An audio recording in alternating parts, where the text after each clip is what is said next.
Welcome back, folks. BShooter94 with another WCW Monday Nitro. We are here in October, week 3, 2002. Before we get to the show, just want to say thank you to everybody who's been supporting the channel. Thank you for keeping this alive, and let's keep crushing it as we end 2002 in the next couple months and go into the year 2003. Tonight, we are at WCW Monday Nitro, like I said, and we're in front of 7,290 people. And we opened the show with a recap of last week. In the main event, Chris Kanyon did get the win on Vampiro, but post-match, Abyss hit a wicked black hole slam to leave him laying at the end of the show. This is just a quick little recap, and we get a 69 rating on that. We opened the show with a decent match. Zero Cool defeats the Nightbreed in 8:24 when Scott Taylor pins Vampire Warrior with a flying DDT. Vampiro carried the match in ring performance. Scott Taylor and Sean O'Haire both come in with 55s. Vampiro was 69 and Vampire Warrior 48. Zero Cool has excellent chemistry and announced a quiet lift to the match with a 60 rating to open the show. Changed it up this week, didn't do an opening promo. Changed it. We started with a tag team match just to liven things up, but change it up every once in a while. And post-match, Mitchell and Abyss come down to the ring. And they both get in the ring as the Nightbreed is very pissed off that they lost the match, and they're just kind of sitting in the ring. Mitchell and Abyss are both killing it, 73 rating on them coming to the ring. Mitchell gets on the microphone and says that both the Nightbreed have failed him and Abyss. However, we need to cut bait on the weakest link, as Vampiro then attacks Vampire Warrior from behind as he puts the boots to him and Abyss hits a black hole slam. Mitchell says, "We will not tolerate failure, and the only reason why Vampiro is staying with me and Abyss is because he has a higher purpose. As for Vampire Warrior, you, sir, are no longer involved in the Nightbreed." So we cut Vampire Warrior from the Nightbreed. We're going to let Vampiro wrestle on his own. And Vampire Warrior is just going to kind of be helping me with pre-show stuff for the next couple months while his contract runs out. Vampiro is just doing too good in-ring performance-wise to have him stuck in a team. So we're going to put him by himself. And this is good because we kind of been building to this over the last couple weeks with both guys losing to Chris Kanyon after Mitchell and Abyss clearly gave them instructions. So 48 segment on that, a little low, but that's okay. We get a backstage promo from the franchise, Shane Douglas and Steve Corino, saying that they're going to win their singles bouts tonight, and they're going to embarrass America's Most Wanted at Halloween Havoc when they beat them to a pulp and then start their journey for the WCW Tag Team Championships. 67 rating on the backstage promo, and the storyline has advanced.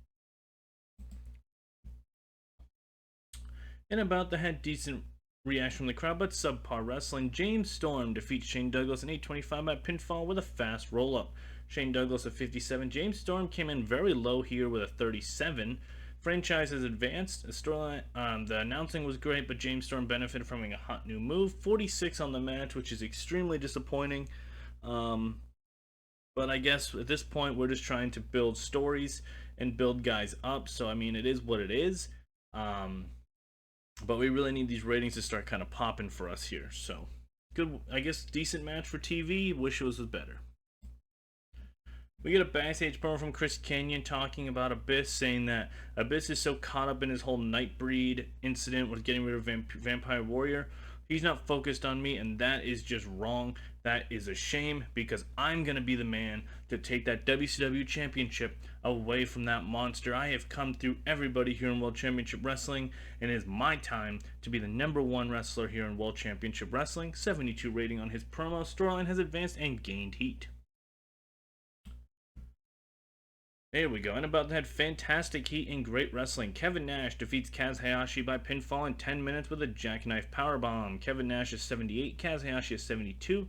Storyline has advanced and the match got the crowd hotter with a 73 rating. Now that's what I'm talking about. Good match. These two guys, Nash ironically is actually putting in some nice matches lately. He has not been failing me in that sense. Now granted, like I said, he is on definitely his last contract. I think he has another 2 years, so we're going to just kind of keep rolling with him and see what he can do. And Kaz Hayashi, great stuff here, never fails. Like I said, he just can't cut a promo.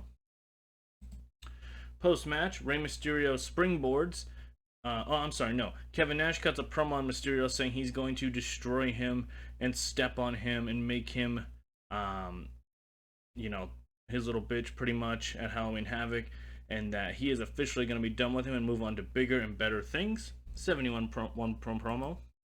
And then Mysterio, like I said, springboard drop kick, hits the 619 on Kevin Nash and stands tall against the Giant with a 70 rating. As the storyline has advanced, we did change Mysterio's gimmick up a little bit. Wanted to change him to a underdog. Right, perfect, 70 rating. So good stuff here. Kevin Nash being a focal point of this Nitro so far, and he's killed it. 70 ratings everywhere. Very excited for this final blow-off match between him and Mysterio, and looking to see where both guys go is very exciting going towards Starrcade.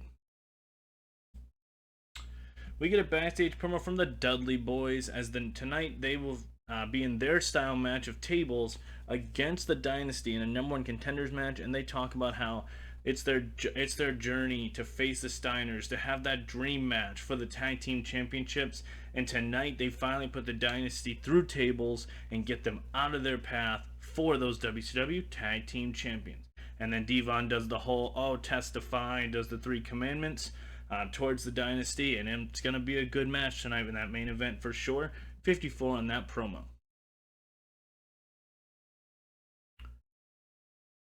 And about that, subpar wrestling and little heat. Steve Corino defeats Chris Harrison 8-18 by pinfall with an old school expulsion. Chris Harris a 47, Corino a 44. This match was definitely better than Shane and James Storm. The announcer quite lifted the match with 47 rating here. So we did the 1-on-1 booking here. We're trying to build towards this tag team match, trying to give the tag teams as much of a storyline as we can, and that's really what we're trying to do, especially the mid and low mid cards, because we just got to build those teams big time. So that's what we're trying to do here. We get an in-ring promo from Rob Van Dam saying that at Halloween Havoc, he's going to do what no other man has done here in WCW, and that is pin Ken Shamrock 1, 2, 3, and that he feels, if he can't get to the WCW Championship right now, his journey is to go through Ken Shamrock to get back to the top and become the #1 contender for the WCW Championship, and he knows that he can't do that until he knocks off Ken Shamrock. Storylines have advanced, and a 68 promo from Mr. Rob Van Dam. Wow. And about that superb wrestling and great heat, Rob Van Dam defeats Jamie Noble in 10 minutes with a 5-star frog splash. RVD got a 90, Jamie Noble a 73. RVD's getting stale in his gimmick, so we'll change that. And the match got the crowd hotter with an 81. Wow. Okay. That is fantastic. This is why these two guys are focal points of the company, because they put on matches like this. Wow. So I can't really say much else besides Jamie Noble, you are getting a push for sure. Rob Van Dam, you're already at almost the top of my card. So two great wrestlers, great match. That's what we love to see. Post-match, Ken Shamrock attacks RVD from behind, leaving him laying as he stands tall over him with a 73 segment, and the storylines obviously have advanced.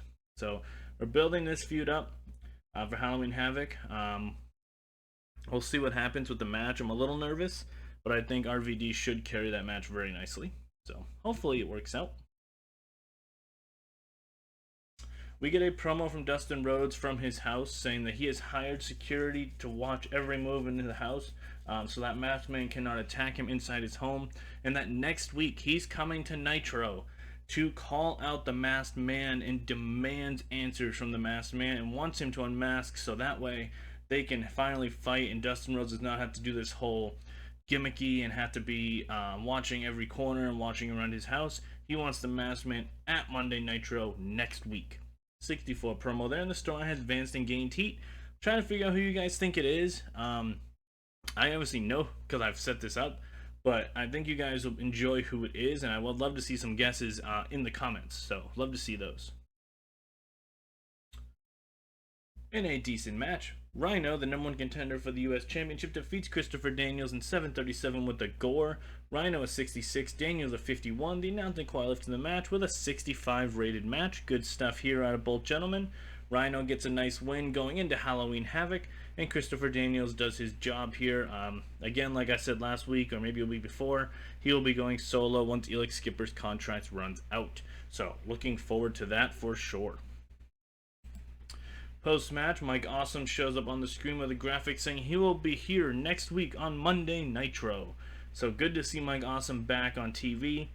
And he's going to obviously have something to say about Rhino and as they go towards their final clash for the US Championship at Halloween Havoc. We get a interesting promo as it's the Militia. As they are on vacation, they are talking about how they have taken some time away from WCW, but they are coming back, and they are the first 4 entries to enter the Mayhem match next month in November. So Mayhem, we have our first 4 entrants in the Militia, and they are coming back. They're going to be on Monday Nitro, the first Nitro after Halloween Havoc. It's going to be amazing to have them back. They've obviously been a huge part of WCW since we've launched. We've had them off for about a month. Took some time away or so, maybe 2 months now. Looking forward to having them back for sure, and definitely excited for my next feud with them. All of them. We get a backstage promo from the Dynasty. Jeff Jarrett and BG James say that tonight they're going to embarrass the Dudleyz and put them through tables in their own match and then move on to Halloween Havoc to beat the Steiners and claim their rightful prize as WCW Tag Team Champions. 61 on that promo from the Dynasty. The Steiner brothers come down to the ring to be on commentary, which I wish I could play this for you to have this kind of like played out. But imagine Scott Steiner on an announcing headset for a match. All I can think of is Steiner math. So I would love to hear that, but that's what they're doing for this match. They're on commentary. And in our main event of the evening, in a tables match, the #1 contenders, and about to have great heat and good wrestling, the Dudleyz defeat Dynasty in 12:47 when Bubba Ray Dudley and Devon 3D Jeff Jarrett through a table and become the #1 contenders. Devon with a 64, Bubba a 74, BG a 55, Double J a 74. Storm has advanced and gained heat, and the Dudleyz obviously have excellent chemistry. 70 rating on the match, which is an amazing main event. We built weeks to get to this, so that way it was a cool build for the tag team title match. And the Dudleyz are now our #1 contenders and will challenge the Steiner brothers at Halloween Havoc in a tag team dream match for our WCW Tag Team Champions. 70 rating on that, and let's see what we get for an overall score for the show. I'm thinking probably a 74, but that 81 between RVD and Noble, 72. Okay, so that's kind of where we're living the last couple shows here. We are losing popularity in 11 regions here, which it does suck that we're doing that. We're starting to plateau, and that's what I'm really starting to worry about. But I think as we go towards Starrcade, I think we'll start kind of hopefully getting better ratings again and getting more people over, and I think that's ultimately what we need here to get those ratings higher. I mean, I'm losing out on guys from WWE like Jericho, Angle, Eddie, because we're not big enough. You know, we're not national. We're just medium sized right now, and that's really starting to hurt us a little bit. So guys, you guys have been killing this. Obviously, we're continuing the grind here of keeping this show going, so make sure you guys are crushing that like goal and making sure you're commenting. If you are enjoying the content, please let me know. If you have ideas, again, please let me know if you have any. And again, we'll see you next Sunday, 7 p.m. for our go home show for Halloween Havoc's Monday Nitro.